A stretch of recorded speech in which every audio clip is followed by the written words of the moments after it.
যুক্তরাষ্ট্রের সঙ্গে যুদ্ধবিরতির যে কোনো প্রস্তাব দৃঢ়ভাবে নাকচ করে দিয়েছেন ইরানের পার্লামেন্টের স্পিকার মোহাম্মদ বাকের কালিবাফ। তিনি বলেছেন, ইরানের বিরুদ্ধে ভবিষ্যতে যেন কোনো হুমকি তৈরি না হয়, সেজন্য আক্রমণকারীদের কঠোরভাবে মোকাবেলা করা প্রয়োজন।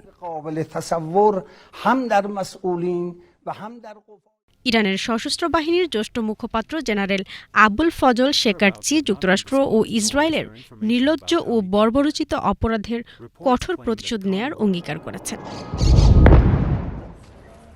এদিকে উত্তেজনা কমাতে কূটনৈতিক উদ্যোগের আহ্বান জানিয়েছে কাতার। দেশটির পররাষ্ট্র প্রতিমন্ত্রী বলেছেন, মধ্যপ্রাচ্য জুড়ে সংঘাত কমাতে ইরান ও যুক্তরাষ্ট্রকে আবারও আলোচনার টেবিলে ফিরে আসা জরুরি। অন্যদিকে যুক্তরাষ্ট্রের ভেতরেও বাড়ছে উদ্বেগ। ডেমোক্র্যাট দলের কয়েকজন সিনেটর সতর্ক করে বলেছেন, যুদ্ধের পরিস্থিতি যেভাবে তীব্র হচ্ছে তাতে প্রেসিডেন্ট ডোনাল্ড ট্রাম্পের তেহরানে মার্কিন স্থলবাহিনী মোতায়েনের সিদ্ধান্ত নিতে পারেন, এমন আশঙ্কা তৈরি হয়েছে। এদিকে চলমান সংঘাতে ইতোমধ্যে মার্কিন সেনাবাহিনীর ক্ষয়ক্ষতির খবর এসেছে। যুক্তরাষ্ট্রের প্রতিরক্ষা দফতর পেন্টাগন জানিয়েছে, সংঘাতে এখন পর্যন্ত প্রায় ১৪০ জন মার্কিন সেনা আহত হয়েছেন। The Iranians have targeted and killed thousands of my American brothers. এরই মধ্যে নতুন করে উত্তেজনার কেন্দ্রবিন্দু হয়ে উঠেছে হরমুজ প্রণালী। মার্কিন গোয়েন্দা তথ্যের বরাতে জানা গেছে, এই গুরুত্বপূর্ণ সামরিক পথে মাইন বসানোর প্রস্তুতি নিচ্ছে ইরান।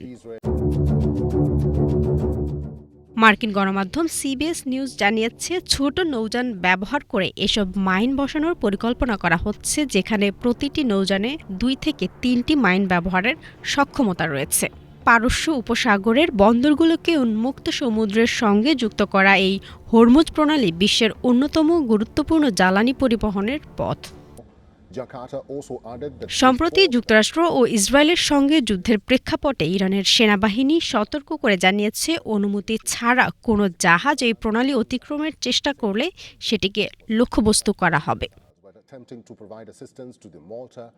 এদিকে লেবাননের দক্ষিণাঞ্চলীয় শহর জৌয়ায় ইসরায়েলি বিমান হামলায় শহরটির মেয়র ফাউজি ফাওয়াজ এবং কাউন্সিলর সদস্য আব্বাস বালবেকি নিহত হয়েছেন। জাকিয়া জামান আনিকা, বিটিভি নিউজ।